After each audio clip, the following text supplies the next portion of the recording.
up, guys? Hey, Jeffrey. Hello. We're getting ready to do our tech tip of the day. How to program remotes to a GM8 push-to-start vehicle. Right on. We've got Doug here.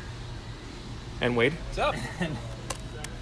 And what we're going to do is walk through the steps on the easiest way to program a remote with one of our systems. So you'll notice he's got an FMX remote. The first step is going to be...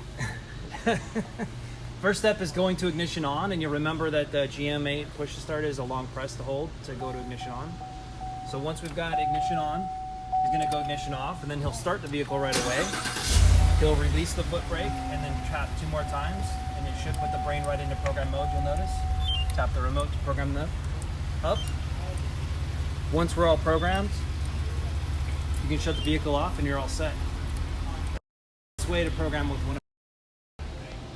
And keep in mind too that whenever you guys remote start these vehicles, it could take up to 20 seconds before the vehicle actually starts. So keep that in mind when you're demoing. Make sure the brake lights come on. Thanks, guys. Have a great day.